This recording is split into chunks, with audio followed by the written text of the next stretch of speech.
This episode is sponsored by Winter Victor Studio. Mesdames et messieurs, the greatest festival of our contemporary society, the Olympic Games, is about to begin. This is going to be close. Oh! They're all completely gassed! They've given it everything on the global bucket! Oh, yeah! Go! Oh! Brilliant, brilliant, brilliant. But that is an Olympic championship. Ready? Hello, fans of Shuklistan, and welcome to another episode of Keep the Flame Alive, the podcast for fans of the Olympics and Paralympics. I am your host, Jill Jarris, joined as always by my lovely co-host, Allison Brown. Allison, hello, how are you? Hello, you can't tell, but I am wearing my favorite muumuu today How come? for our guest. Oh.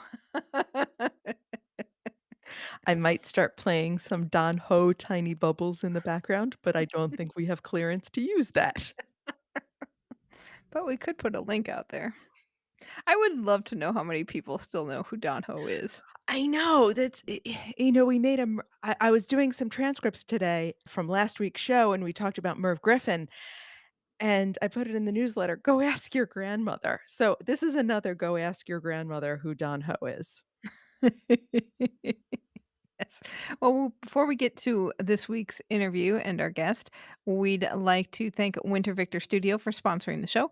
Winter Victor Studio believes sport and beautiful design go hand in hand, and that a designer's versatility is just as important as an athlete's dexterity. Winter Victor provides distinctive graphic design to clients in sport. From logos to digital communications, Winter Victor brings the same passion to design that our clients bring to the field of play. Add a responsive and versatile designer to your team at wintervictor.com. All right, today we are welcoming back author David Davis. You may remember David from when we talked with him about his book Wheels of Courage on the history of wheelchair basketball. One of his other books called Waterman, which is on the life of Olympian and surfing pioneer Duke Kahanamoku, has been turned into a documentary also called Waterman. We down with David and talked with him about this legend of the water. Take a listen. David, welcome back to the show. Thank you so much for being here.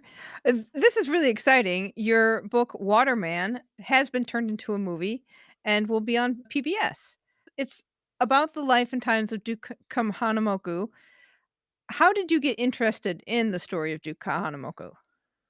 Yeah, well, it's funny because it relates to the first sort of narrative book I did, which was Showdown at Shepherd's Bush, which was about the 1908 London Olympics. And as you know, I centered that around the marathon race, Dorando Pietri, Johnny Hayes, and London Olympics in 1908, sort of being the first modern games with a new stadium and rivalry and media and all that sort of good stuff to make it a juicy story. So there was some overlap from the research I was doing about 1908 to 1912 Olympics. Like Johnny Hayes, who, ended up winning the marathon, he was the coach of the marathon team. And there were some other athletes who were in 1908 who were in 1912. So just sort of doing my due diligence of the 1912 Olympics, which were also very important, crucial pre-World War One, as you well know. And in terms of doing the research, well, there's a lot of stuff about Jim Thorpe. There's several biographies and one more coming, David Marinis's, which is coming real soon. We are excited about that. Yeah, right. But I couldn't find really anything or what I wanted to see. I wanted to see a Duke Kahanamoku biography because basically he was the second or third most famous, popular U.S. athlete coming out of 1912 Olympics. And it was in part because he was different. He was Hawaiian, dark-skinned, and also just an amazing athlete. And so when he came back to America, to the mainland in 1912, he was one of the two or three sort of big stars, Thorpe and him. And so I started, looking for that biography. And frankly, I didn't find it.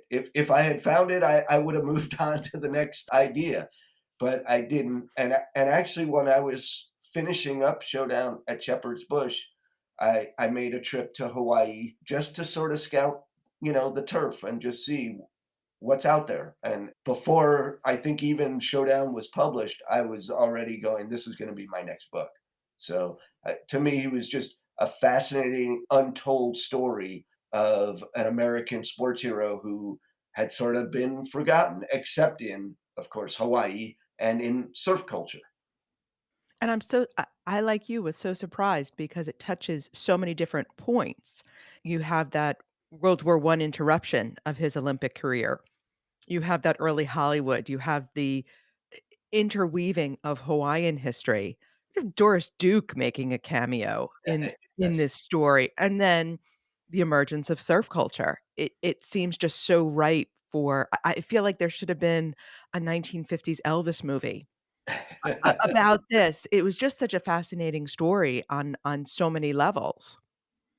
Absolutely. And, your point about the interruption with World War One and then him coming back at a relatively, certainly at that point, older age. I guess he would have been around 30 in 1920, and he leads this charge of Hawaiian swimmers that sweep all sorts of medals. And obviously, we know coming out of World War One, some of the teams, of course, unfortunately, weren't as well stocked with, let's face it, young men. And Germany, I think, was banned, and Soviet Union wasn't around. So the competition was a little bit different than, let's say, 1912 or certainly 1924. I mean, Duke's, had that within him to keep going, to serve as a mentor to those young Hawaiian swimmers in 1920.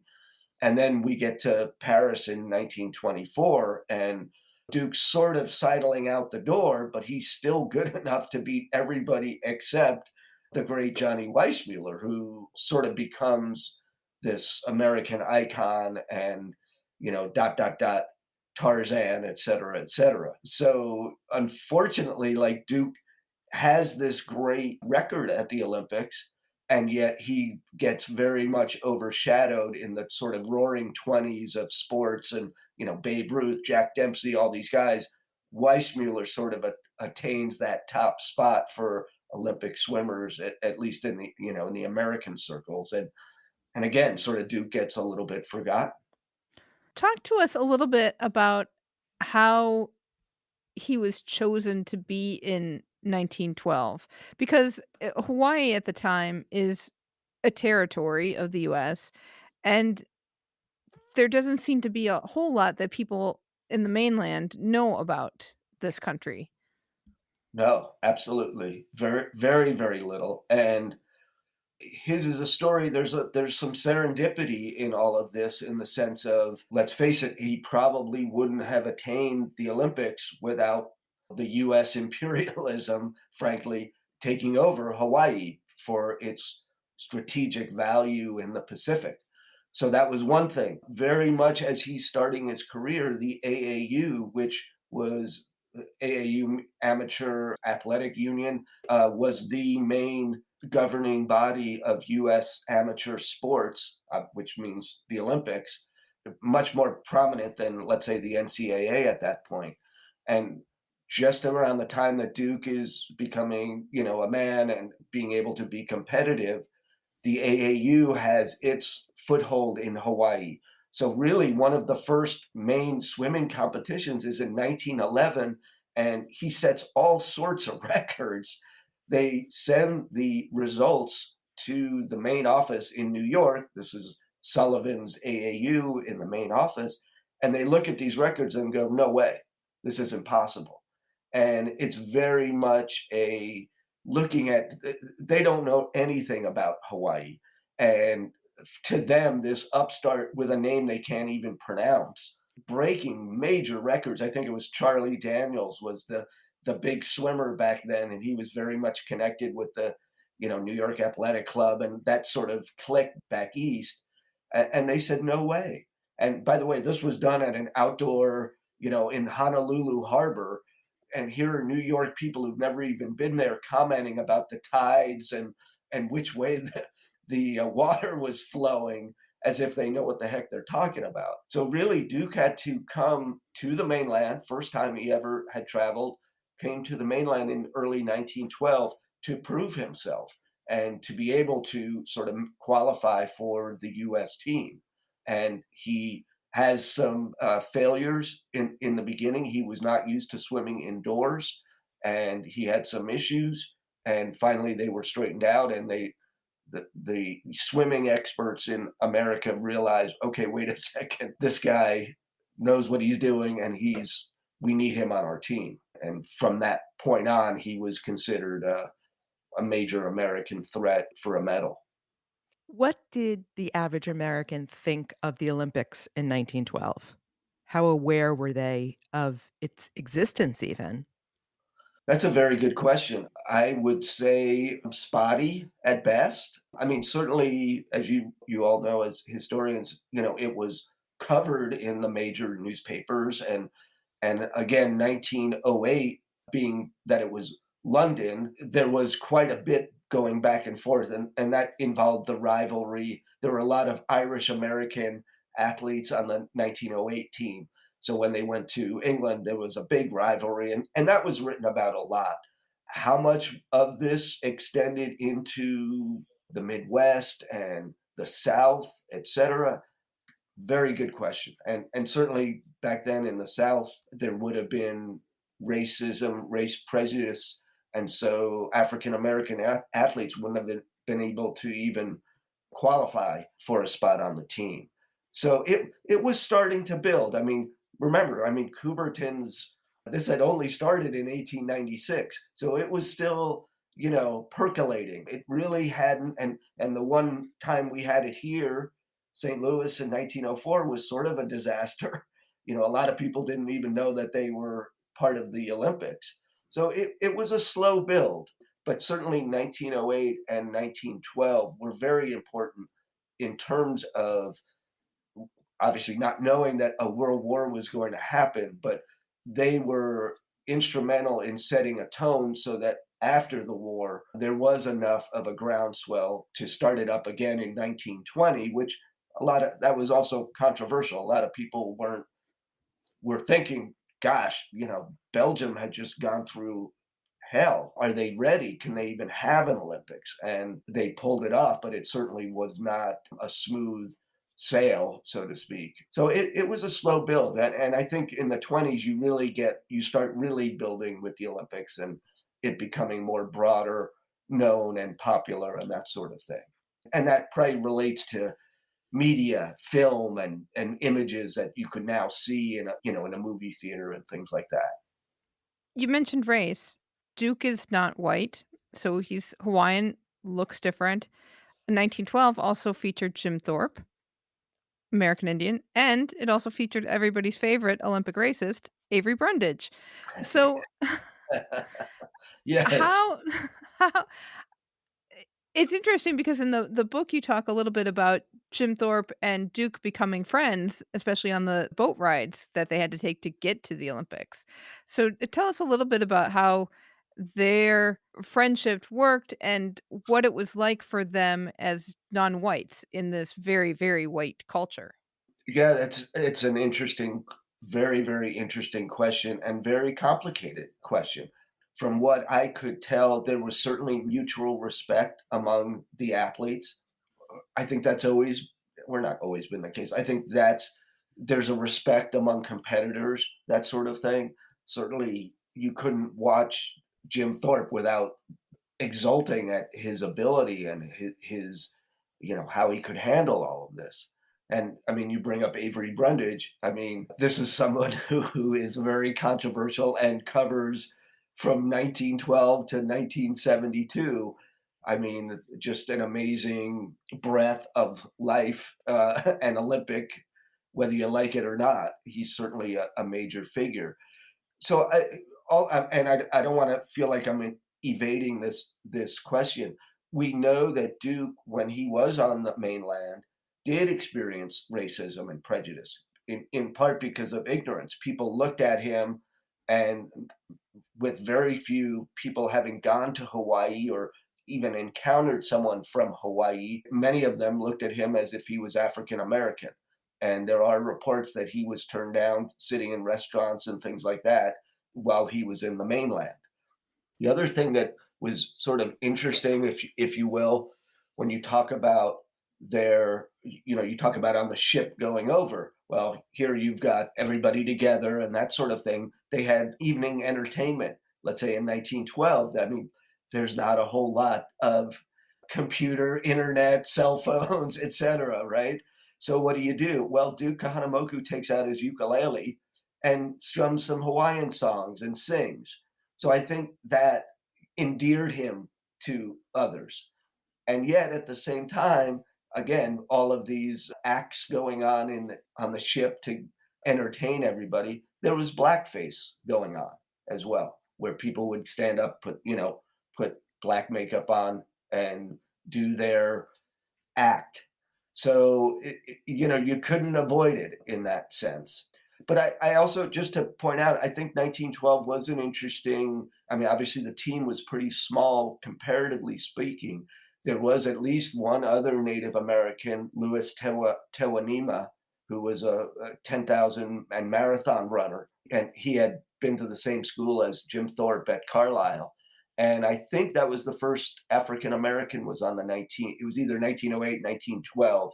So that was starting, I think his Drew, Drew, last name, I think. So that was just starting to come around. So yeah, very complicated, very transitional, and it's not showing the America. It's a very slice of American, mostly university students, athletes, and some of the club athletes, Chicago Athletic Club, New York Athletic Club, which frankly at that time were whites only, uh, and also no women, right, except for very few swimmers at the time. Yeah, I thought it was interesting in the way you presented it in the book that the athletes didn't seem to have any resentment about someone who was not white beating them, where we do see that later generations. But the press make a point of saying, well, you have to understand he's Hawaiian and they're practically born in the water. Like the press has to make the excuse of why this non-white is beating white swimmers. Yeah, very good point. Very good point. That goes back to sort of the natural, quote unquote, natural athlete. Like they don't even have to train. They just, as you say, just get in the water. Or somebody like Jim Thorpe just pick up a javelin and, chuck it down and that was very unfair. And certainly there, again, if you look at the press, there was a lot of weird, I mean, what we would consider just racist cartoons that would be very stereotypes and so forth. So, but yeah, I think in a positive way, the competitors, the bottom line is this is about competition and, let the best man win. And I think back then, certainly that was part of the Olympic credo. And I think it was very important at that time. The fact that Duke had such a long Olympic career at a time where it was amateurs only, and how he seemed to struggle to make a living for the most part, that just was really interesting to me. And how was he able to maintain such a long career? Because he was also in 24 Yeah. and he was able to kind of be on the sidelines in 28 and 32. Whether he was actually in the Olympics is kind of dubious. Yeah. No, there was a lot of, I mean, I think technically he probably broke the rules of amateur only. We were able to trace with the research. So after 1912, he returns to Hawaii. He does make a detour to surf, as we know, but he returns to Hawaii, and the people are so enamored of him because he has gone out and shown the world what Hawaii's all about and spread this aloha, so to speak. They reward him with a house, a property. Technically, that's against the rules. And he probably shouldn't have been allowed to compete in 1920 and so forth. How did he sort of slip through the cracks? it's very hard to figure that out in terms of paper, where's the paperwork on all that? But I mean, I think part of it was that it was in Hawaii and nobody really cared on the mainland in New York. They weren't seeing that. So I think that's part of it. And I think also he had over the course of his career, he sort of had power brokers behind him for good and not so good at times who sort of guided his career. And maybe they put that house in a trust so that it doesn't technically violate any rules, that sort of thing. Certainly he knew what he was able to do and not do. He couldn't be a swimming star in the movies and be an Olympian. That would not have sort of flown. And unfortunately, of course, that really sort of hurt his career, maybe a little bit in when he was in Hollywood in the 20s. And that was really the only time he lived outside of Hawaii for an extended period of time. And he would train at the Los Angeles Athletic Club and so on and so forth. And they had a lot of Olympians as well over the years. So he sort of managed to dodge I guess the AAU hierarchy that was in charge of amateur professional. But I mean, and it's an unfortunate thing. Certainly back then. I mean, where he couldn't make a living as like a swimming instructor at one of the nice hotels, in Waikiki. I mean, that would have been a perfect sort of soft job. Let him still train and so forth, and make a decent salary. But that wasn't possible. So it was a struggle for him. I mean, he was a high school dropout. He didn't have a whole lot of job opportunities, especially back then. It was a sort of a sleepy Honolulu and Waikiki, sort of sleepy at that point. So it's not like there was a whole lot of jobs for somebody like him. It was, be a beach boy, which was, taking out the tourists on a board and showing them how to surf and that sort of thing. And that's good for tips and that sort of thing, and a couple meals at a restaurant, but not really a firm strategy or salary. And he had an extended family that he was also trying to help support, especially after his father passed away at a relatively young age. So, he's trying to help out his mother with all the kids and that sort of thing. So yeah, it was a struggle, definitely. So Duke was not a firebrand. He was not someone, beating the drum for Hawaiian independence or kind of fighting those struggles as some later athletes who got into trouble with the USOPC or USOC or AAU as it was at various points. And the way you portray him in the book is kind of a gentle spirit in many ways. And I'm wondering how that played into him kinda getting away with staying an amateur because they wanted him. Right. Right. I think you're right. I think that's part of it was his personality. He wasn't out there saying, controversial things. That was not his style. If there were people who wanted him to say certain things, he just didn't. That was not his style. And where did that come from? Was it his upbringing? Maybe partly. Was it, the situation where he was born and he sort of had to look around and go, wait, how do I navigate this world where Hawaiians have, for history, this was our territory. Now it's not. How do you navigate that? And I think from a young age, he learned to sort of take care of business, deal with what he had in front of him. I think part of it is maybe the lifestyle back then. He's on the beach. And, to him, what was important was being a waterman. And all of that entails. And certainly back when he was young, it was surfing, it was swimming, it was all sorts of things. I mean, I very casually mentioned this in the book, and it's impossible to sort of get the history, but there's evidence that he was among the first to invent beach volleyball back in the day, and then maybe brought that to the mainland. I mean, it sort of scans. So in that sense, as you say, he's not trying to be controversial. He's not trying to upset the apple cart. And I think certainly once he had that first taste of the Olympics, I mean, imagine that. You're a high school dropout. Now you're on a boat to the mainland. You see all of America. Then you're on another boat and you're in Europe. I mean, wow, that's got to be amazing. And all these people saying you are the greatest.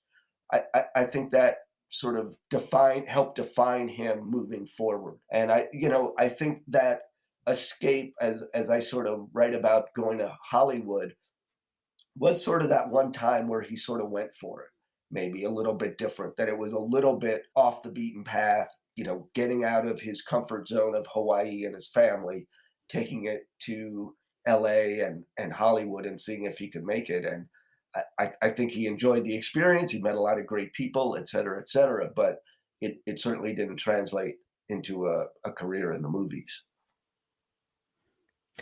You talk about him being a waterman, and that gets into the title of the book, but one element of this is surfing.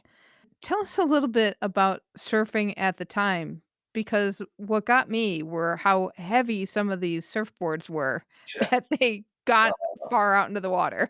No, I know. It was insane. And you can when I went to the Bishop Museum in Honolulu, I mean, you can see these massive boards, and they're massive. They're, I don't, 100-pound koa wood that they would carve out. And you can imagine, I mean, imagine holding 100-pound wooden board running through the sand going into, I mean, that's a good workout right there, right?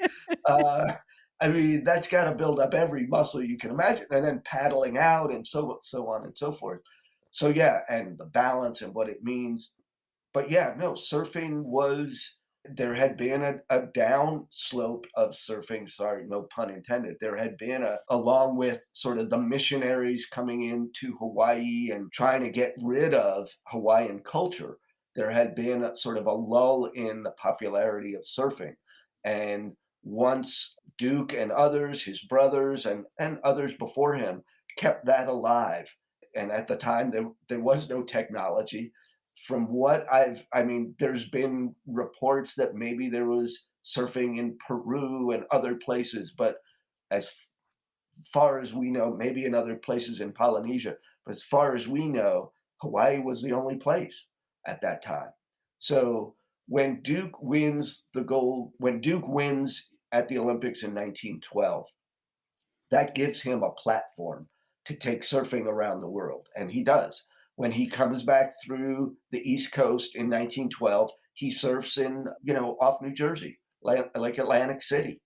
And I mean, I'm sure it wasn't thousands and thousands of people, but the people who saw it were sort of blown away, right? And watching this guy, what they would describe as he's walking on water.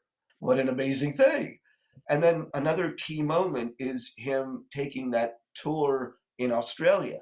And I believe it was 1915, 1916, at the invitation of one of his rivals from the 1912 Olympics.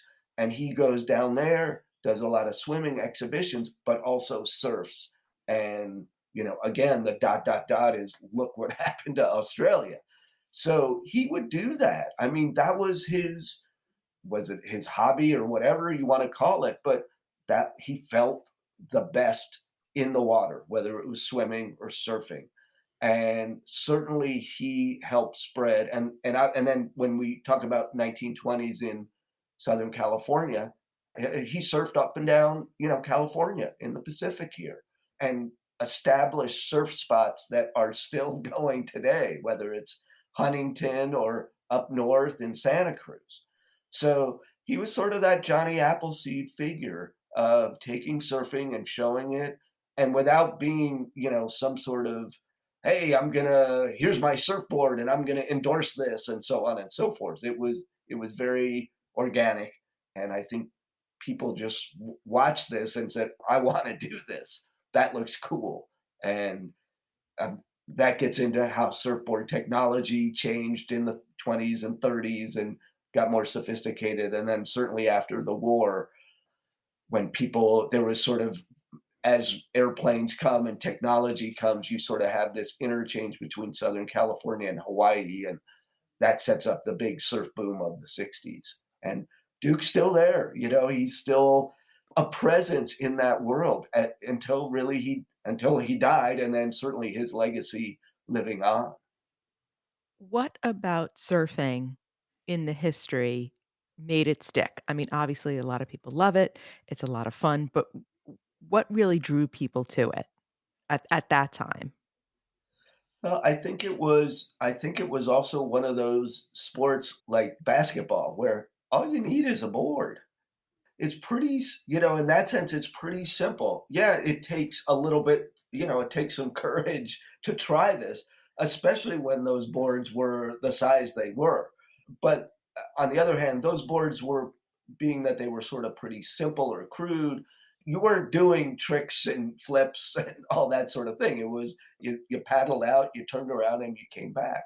So I think part of it was that simplicity. Part of it was that feeling of you're at one with the water, the universe. I mean, people with a lot more experience in surfing and who really have integrated into their lives, to them, it's like breathing. And maybe I didn't emphasize that enough in the book because I was, as you know, I was starting to come at this more from the Olympic angle, and most people from about Duke come at it from the surfing angle. So somewhere in the middle we met, I guess. But in that sense, once you're hooked on surfing, it just becomes for many people it becomes part of their routine, part of their life, and they can't imagine anything without it. So I think once the boards became sort of manageable, lightweight and so forth, where young people, 10, 12-year olds, teenagers, they couldn't carry a 100-pound board. But once the boards got manageable size, that's when you really see surfing boom. And also with women coming in, because they can handle the boards as well, it really starts to diversify. I think the spread of surfing and how that's come about yeah, there are many books on those, and it's a fascinating subject. And Um, now as of this summer, those 2 worlds truly have collided because we had our first Olympic surfing competition. yeah, and I think that's.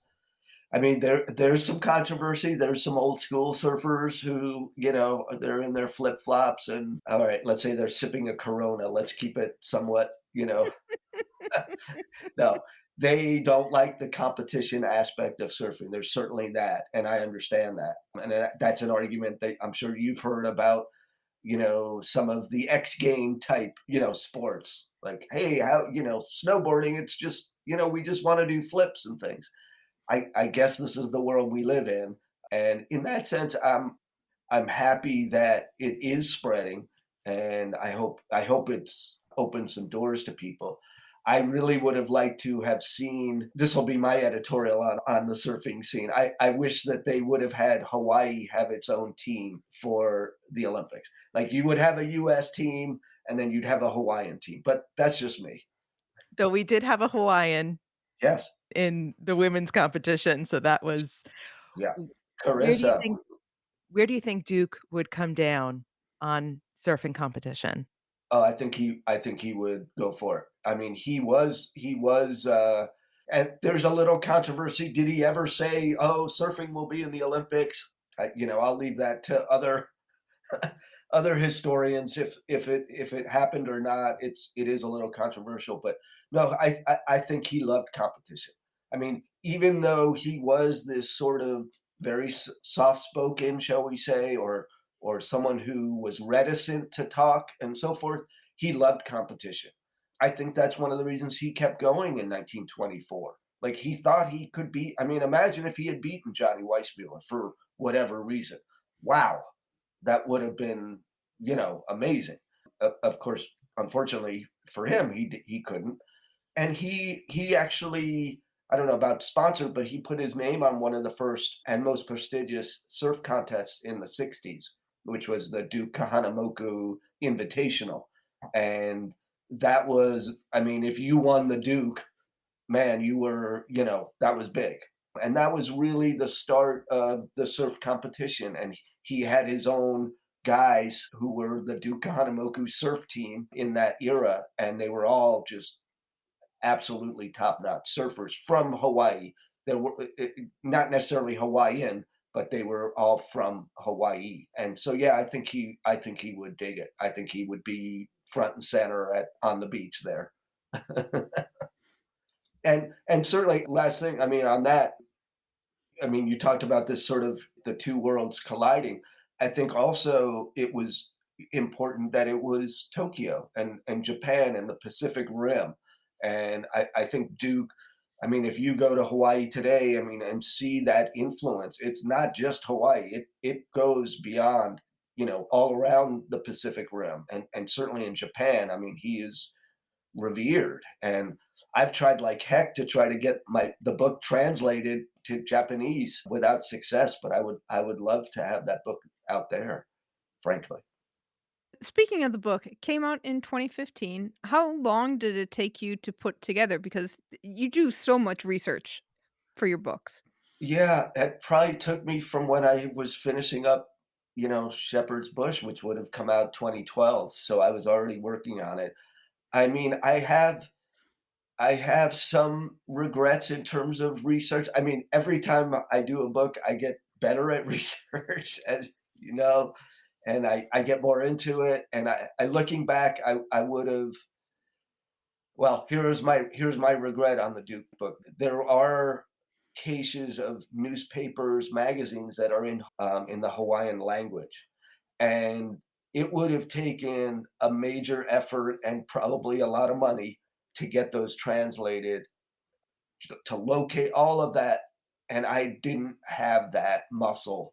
If I have any regrets, that's it, because that would have been another fascinating angle and layer about him.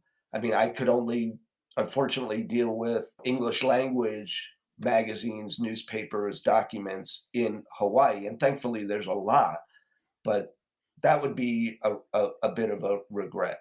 So yeah, and I will say there was a challenge coming, I'm Howley boy from Southern California, going to Hawaii, it's a very different culture, and understandably they're not exactly throwing open the doors to everybody who just walks in and says, "Hi, I'm doing this story on Duke or doing this book on Duke." So that took a lot of effort and time to be able to win some trust of people and to get to some of the documentation and so forth. Sort of akin to dealing with veterans and people with disability. In other words, I'm an outsider, which is both a positive as in terms of being a neutral observer, but you're not necessarily an insider and know all the people right away. It takes you some time to get into that. So, And then how did the movie come about?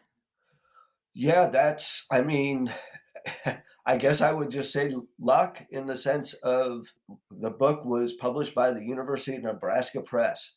So when you say surfing, you don't necessarily go Nebraska, right? Okay. Obviously a joke. They're great people and great. Hey, if maybe LA will choose Nebraska for its surfing location, 2028. Right. Exactly. Well, if Kelly Slater builds one of those pools there, surfing things. No, the University of Nebraska, super people. They do a lot of great books, sports related, mostly baseball, but they took this on. I mean, again, and I will make an editorial comment. New York publishers looked at our proposal like, what the hell is this? Right? I mean, they can't pronounce the guy's name. And again, it's one of those, that's a blind spot. And they have many, right? And especially with Olympic stuff, they sort of don't get it, or surfing, don't get it. So we went with a small university press, but thankfully, the book got out in Hawaii and Southern California, and there's a lot of people who would read it and pass it on and so forth. And literally, I would say word of mouth. And then, yeah, we got optioned. The documentary obviously is just coming out now. There's interest to do a scripted feature as well about Duke.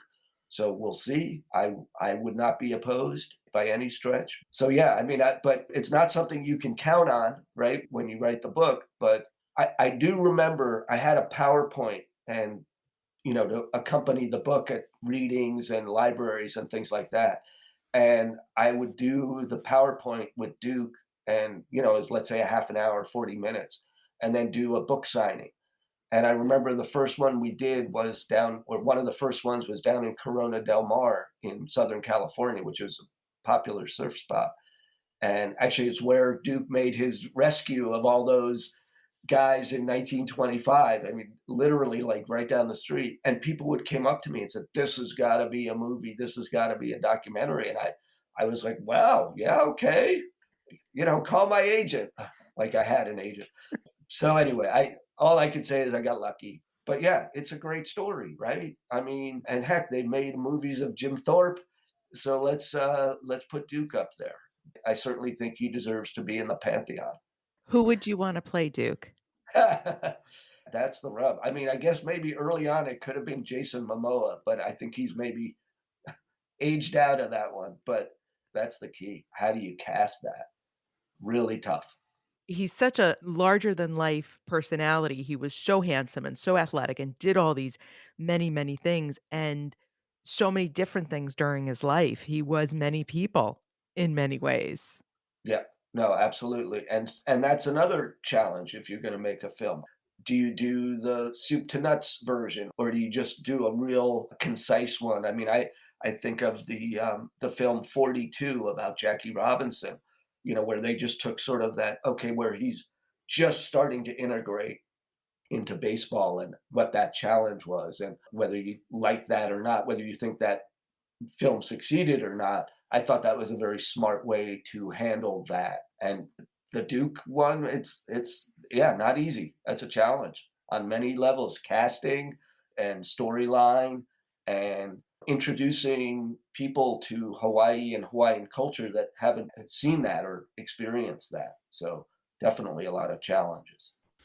I'm guessing you've seen the film. What do you think? The Yeah, I enjoyed it. I have not seen it in a movie theater. It's playing in Southern California near me, but I'm under a little bit under the weather, and I'm not supposed to go out very far, is let's just put it that way. So I haven't seen it on the big screen, which would that to me is where it's all about.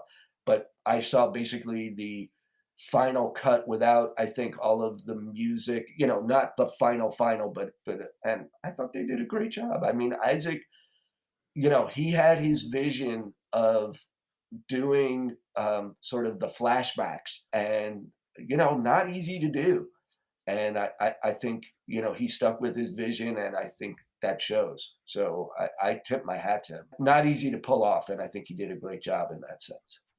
How involved were you in the filmmaking itself? Were you talking to the directors regularly? How did that relationship work?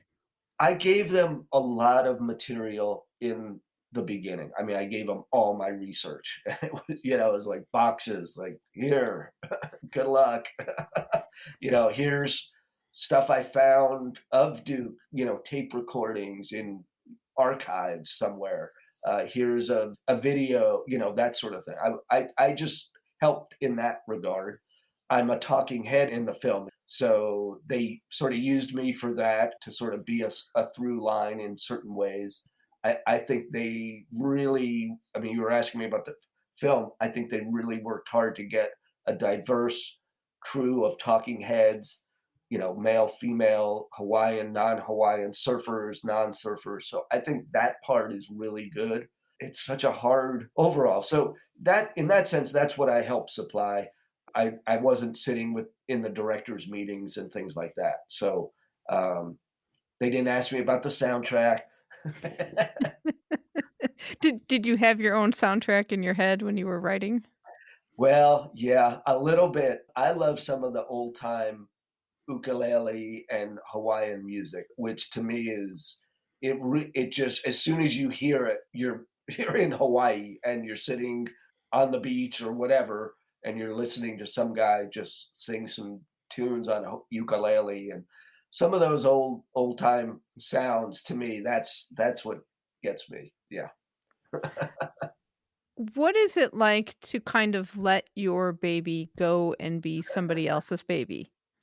Yeah, I mean, on the one hand, it's the ultimate compliment, right? Somebody read your book, and I mean, before it was all he all started shooting and we did meet and have some conversations, and he mentioned that he read the book and it like he could see it on the screen. And I that what a compliment. And I didn't it wasn't like I was thinking that like, oh, this is going to be a documentary or film. It wasn't like that. So for somebody to read whatever it was, 85,000 words and go, yeah, this is I can see this as a film because I don't have that ability to see it like that.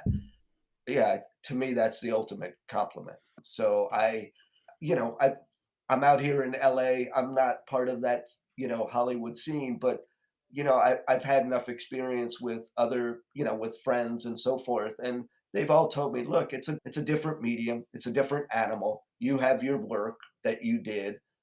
That's over here. That somebody wants to do this as a film. That's just sort of icing on the cake, I guess, for to use a cliche, right? But no, it really was the ultimate compliment. Were there any fun little Olympic tidbits from 12 or 20 or 25? I mean, you went through many that just didn't fit in the book and you wish you could have told that story. Oh, that's a good question. There was some stuff after 20.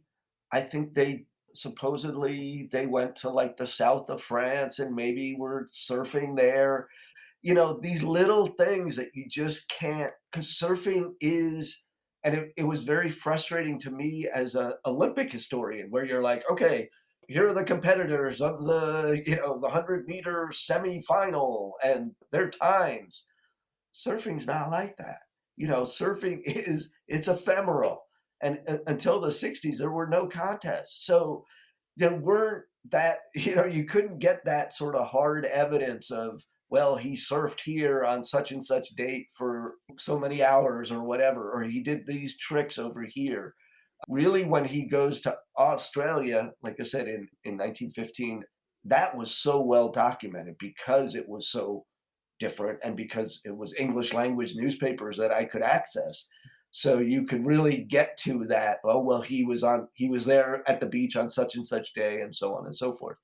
So the Europe stuff and all of that, I couldn't find that. But I do want to mention you mentioned in passing whether he was 1932, was he on the team or not? That one, my God, I went down that rabbit hole. I tried, and I'm not convinced that he was an official USA team member. My feeling was like he was an assistant coach for the water polo team, and because he was in LA at the time, he was part of the scene, but I don't think he was an Olympian.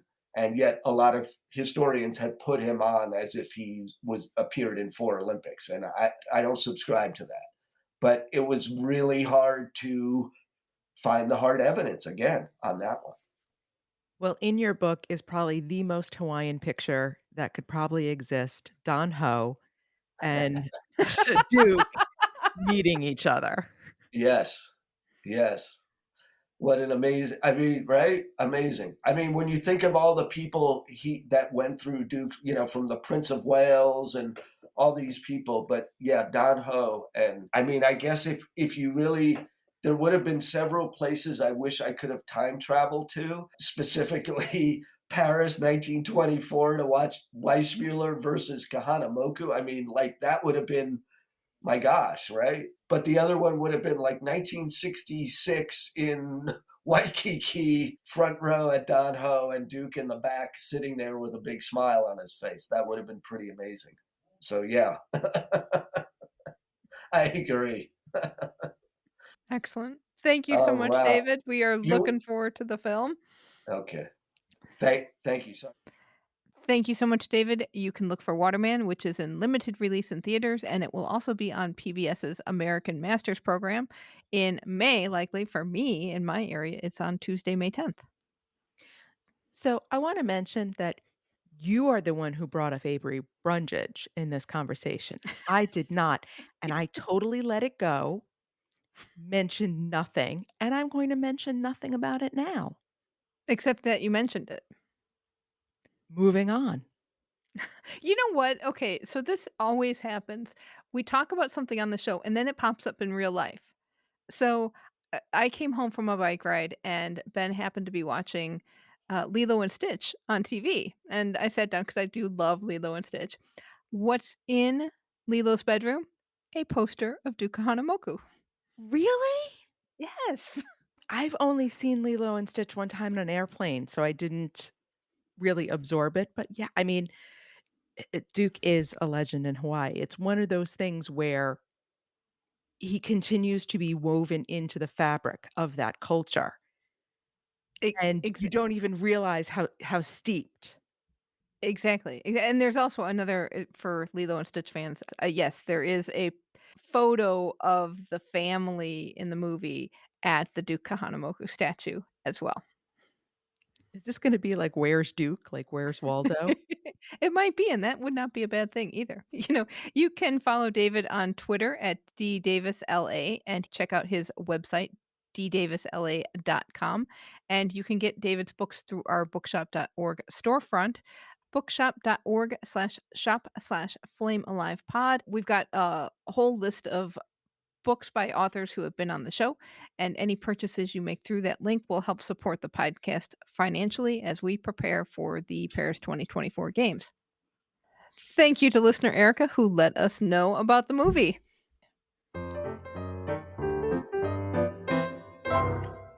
That sound means it's time for our history segment, and this year we are focusing on Albertville 1992. It's my turn for a story, but I do want to say, did you see the news about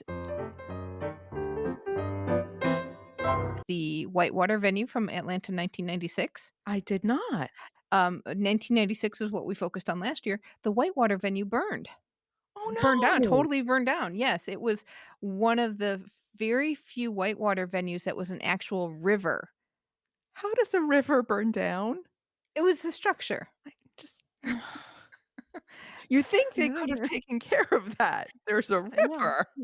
I know, but I know, I don't mean to make light of a fire, that can be very no, so dangerous and so it's pretty much totally destroyed, which is very, very sad because, yes, it's one of the few Olympic venues that actually used a river instead of building a whole cement structure for the whitewater course. So, sorry to hear about that.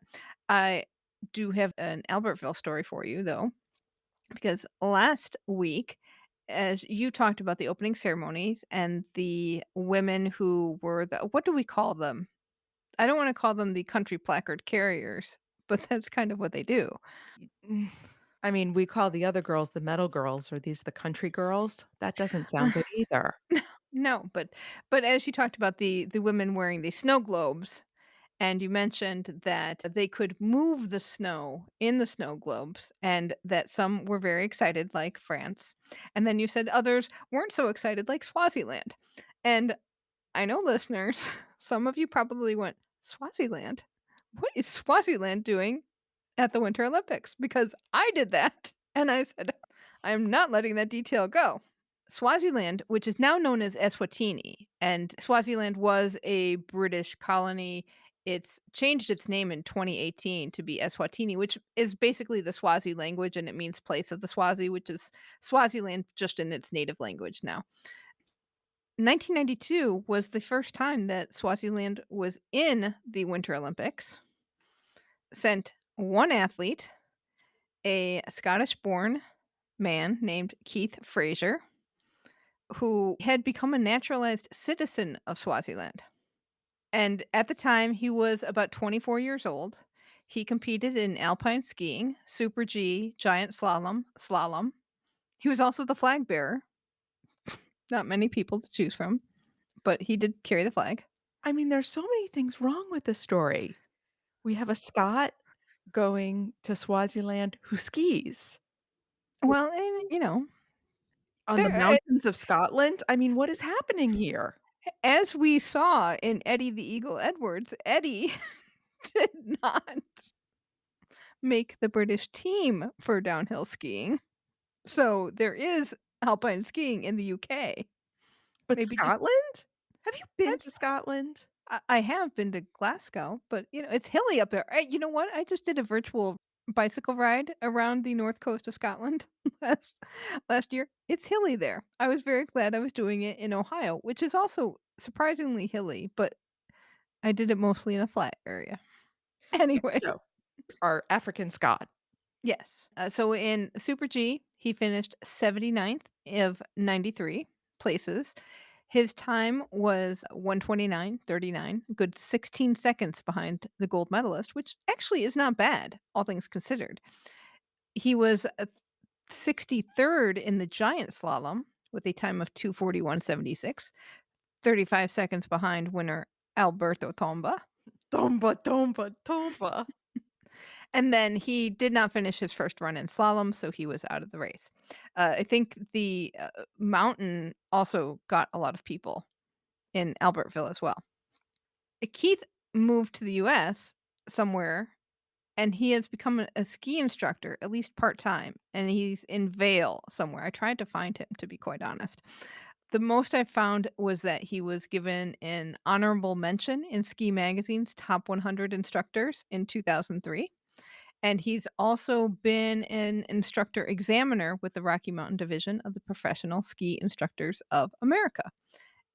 And his nickname is Swaz.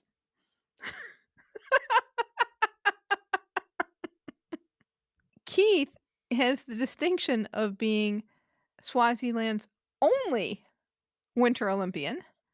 That was the first and only time they have ever competed at a Winter Olympics. Also the case for Honduras, who Jenny Palacios Steele competed in cross country skiing. She was Honduras's first and only Winter Olympian. And she was clearly not originally from Scotland.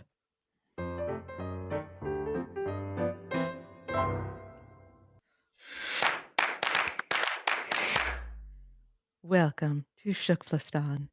Yes, it's time to check in with our team Keep the Flame Alive, past guests of the show who now make up our country, Shukflistan. Snowboarder Chloe Kim has decided to take a year off of competition to focus on her mental health. She does plan to come back in 23-24 to train for Milan Cortina 2026 because she would like to be a three-time gold medalist. She did this after 2018. She took a couple seasons off. Go finish high school at the time. And I think she may have done a year of college, so I would not be surprised if she's gonna do some education and just be a normal person for a while. I mean, she needs the break. Well, it's interesting because the NBC News reported this and quoted her as saying, the season was draining. And yes, it is. And I think all of these sports, because everyone can compete quote unquote professionally or be full time athletes, these seasons get more and more draining. And she has the capability to say, I need to take a year off. And maybe more athletes should do that. Maybe sports should look at how not to make these things so pressure filled. I don't know. And I wonder if the break that COVID forced in competition, we talked about this a little bit in relation to gymnastics, has shown athletes and shown coaches you can take time away from competition and not lose your edge. Yes, you've got to go back into full-time training, but you can be off the circuit for a year and not be out of the game. Exactly. Beach volleyball player, we mentioned Kelly Clace, is no longer Kelly Clace. We mentioned she was married last month. She is now using her married name, Kelly Chang. So you'll see that on the AVP tour. Sailors Stephanie Roble and Maggie Shea are racing this weekend in the SOF Regatta in Hyères, France. And we mentioned our lovely volunteers that we absolutely adored back in Beijing. And we want to say congratulations to our favorite girl from hockey, Leah. She's going to be spending the summer in Croatia at a program that she was admitted to, and she had posted the letter. So, congratulations, Leah. Be careful in Croatia. Have fun. I see who has college age children in this duo. No, but I hope she has a wonderful time and learns a ton and makes a lot of friends.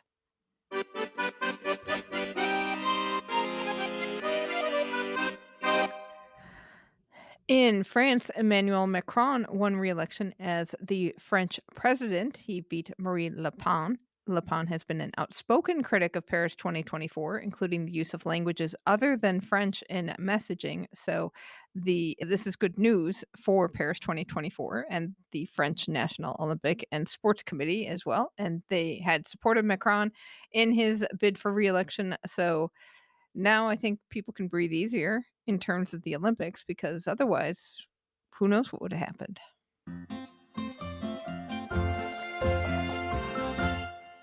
We have some news from Milan Cortina 2026. The Lombardy region and municipality of Bormio has allocated over 21 million euros, which is about $23 million US, to redevelop the infrastructure of the Bormio ski area. Inside the Games has reported that it's going to cover building new grandstands, improved walking and cycling paths. So, that's also like summertime use of the area. So that's good. And replacing a parking lot and a footbridge. And they're going to renovate the ski lift building. This will be things that not only the Olympics will use, but World Cup races will use as well as the general public. I don't think we'll be cycling to Bormio in February. No, that's for sure. Maybe we'd have to do a site visit.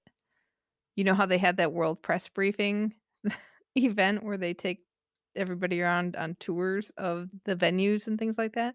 Maybe by 2024, 2025, this podcast will be able to afford to go on that. And maybe by 2025, I'll have learned how to ride a bicycle. Oh, that's true too. You're very close. You're very close. I'm also very close to ending back up in the emergency room.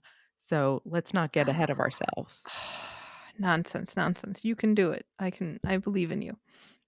So before we head out, we would like to say a thank you to our Patreon patrons whose financial support helps keeps this show going. If you enjoy what this show brings to you on a weekly basis or daily basis, if you're listening to our games recaps, please visit patreon.com/flamealivepod and consider becoming a supporter of the show.